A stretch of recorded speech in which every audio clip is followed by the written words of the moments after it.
Hello, this is Jamie with Creations Misfit, and today I'm going to show you how to make these really quick, simple dream catchers. These are the mini ones, and these are a 3-inch dream catcher. I also have a video already up for a 6-inch. I'll show you a couple pictures here of the different ones that I made with the 6-inch loop, and I do have that video already up, so I will put a card up here if you'd like to make that one. I will also put that in the description box below, the link for that tutorial. So if you'd like to do this one and go back to that, or vice versa. I will also be doing a larger one, maybe like 10-inch or 12-inch at some point soon, so stay tuned for that. And when that's available, I'll put that in the description box as well.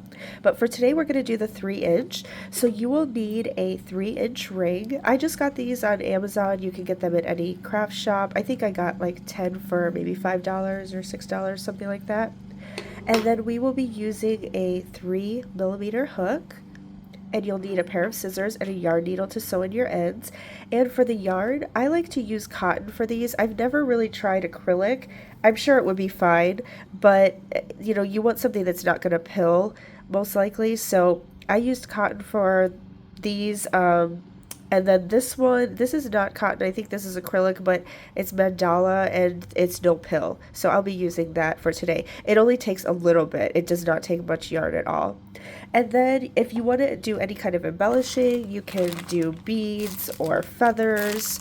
I do have some pictures of the 3-inch ones with both of those on, so it's just up to you. Or like this one, I just did a regular tassel for the bottom. Or you could leave it as is. It doesn't have to have anything.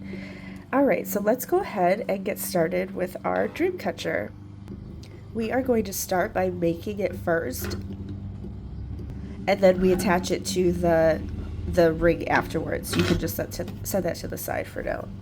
Okay, we're going to start with a magic circle, and I do have a video for that. If you need a little bit more time learning how to do it, I will put the card up here, but you can also just chain 4 and slip stitch into your very first chain, and that will also give you a magic circle or a circle. But I'm going to do the magic circle here, so I just wrap it around the back of my fingers, go under this one and over this one, and pull up your loop. And that's how I do mine. And then you can just slip it off your hand here, and if you need to close it up at any point or tighten it, just pull on that piece, but don't close it all the way because we're going to work into the circle. So for round 1, we are going to do 10, and you'll want to chain 1, sorry about that, you want to chain 1 there. Alright, for the first round, we're going to do 10 single crochet inside the magic circle. So just go right inside, and we're going to do our 10 single crochet. There's 1, 2, 3, 4, 5,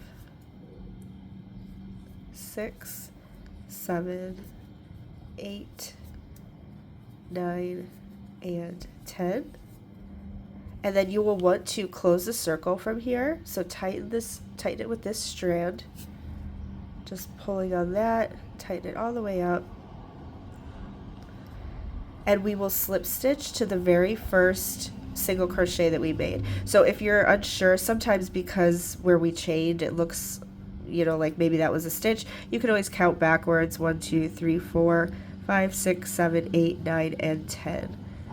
And just slip stitch right into that very first one. These small hooks are more difficult for me to use.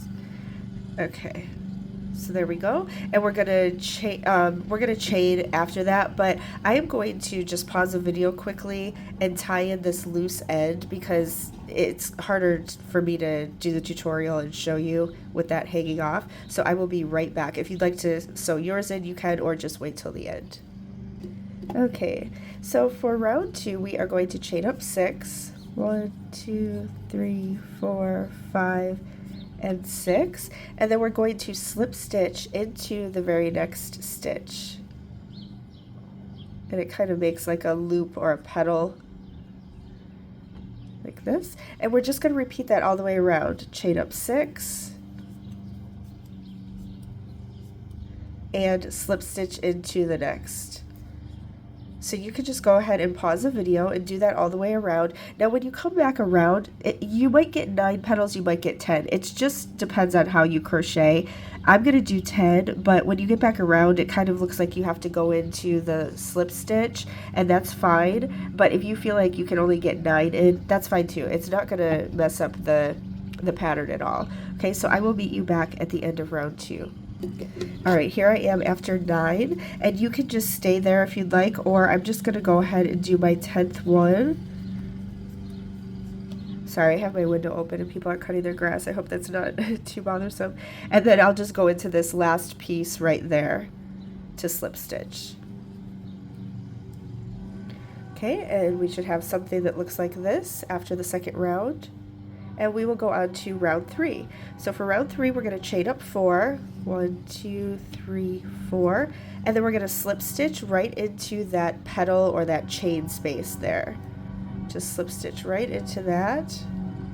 And that will be our pattern all the way around. We will chain up 4. And then slip stitch into the center of the next petal. So you will either do this 9 or 10 times depending on how many you did. So you can pause the video, finish yours up, and I'll see you at the end of round 3. And here we are at the end of round 3, and we're just going to slip stitch. I just go right in between these last 2 that we did and just kind of go into that center piece there, right there, and do my slip stitch. Wherever you can get it is fine. This is not a pattern that has to be perfect. I mean, every Dreamcatcher, even when the ones I've purchased at the store or online, every one is unique and different, so don't worry too much about this. All right, so now we are going to attach to our ring. That's the whole pattern there. We're just going to attach to the ring now. And what we're going to do is go into each of these spaces that we just created with the chain 4 from the last round. We're going to go into the tops of each of those and do 5 single crochet around this and the ring at the same time, and that will attach it. So to start out, we're just going to go into this first one here, and we're going to pick up our ring, and you're going to just single crochet right onto the ring like that. And you want to do it kind of loosely because, as you can see, this is all at the top of the ring here. We're going to need to be pulling it down as we go. So do them a little bit loosely. So we're going to go back into that same space there, and we're going to do 4 more single crochet. So I'm going to loosen up my tension a little bit. There's 1, 2, 3, 4, and we did 1 already, so that's 5. And we're just going to keep doing that all the way around. Now make sure you're going into the spaces that we just created with the chain 4, okay? Don't go into these that we made from before, from the round before. So we'll just go into this next one here, loose tension, 1, 2, 3, 4, and 5. And as you're going, you're probably going to want to start like spreading these out a little bit. I mean, you can wait till the end, but I like to do it as I go so that this can be stretched. I kind of like to stretch that down too. All right, so let's go ahead. I'm going to do a few more on my own, and then I will come back to show you about midway through how to keep stretching. Okay, I've done about 6 now, so you want to just kind of keep pulling this around, stretching it out, and the goal is to get this into the center, or at least as close to the center as you can. It doesn't have to be perfect. Like if you look at this one, you can see it's kind of up a little bit higher. No big deal, still looks good. And but that's kind of where you're at. You want to keep pulling these so that it stretches out and there's plenty of room for everything. So let me go ahead and finish these last 4, and then we'll come back together to close it up. Alright, here we are at the end. I just did my last 5, and we are going to slip stitch to the first one that we did. Now it's kind of going to be folded over probably, but it will be fine once you slip stitch into it. Oops. If I can grab it. You can see how quickly these work up. Alright, go ahead and slip stitch to close. And there's your Dreamcatcher. You can still stretch it down or however you need. But we'll just do the hanging loop from here. So I like to do about 28 chains for the hanging loop. It doesn't matter how many you do. You can, you know, if you want it to be a really long loop, it depends on where you're hanging it. If you're going to be hanging it from a window or a car or whatever, it doesn't matter. Just do as many as you'd like. I do roughly 28-ish. I have no idea how many I just did, but that looks all right. And then we will just slip stitch back into the very same stitch that we just came from. Okay, so just go ahead and slip stitch there. And then I chain one, and we can cut the yarn. Cut kind of a longer tail so that you can sew that into the back. Right, and then I just weave that in, and from there you can do whatever you want. If you want to embellish with either tassels or beads or feathers or something. I'm not sure what I'm going to do with this one yet. I'm not going to do it on camera because a lot of people know how to do their tassels and stuff already.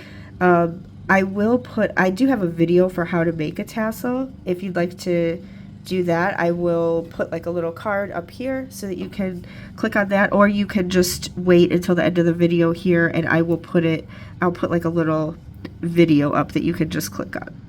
I'll also put it in the description box below so you can go in there and see it too. But anyway, I hope this worked out for you. I would love to have you like, comment, subscribe.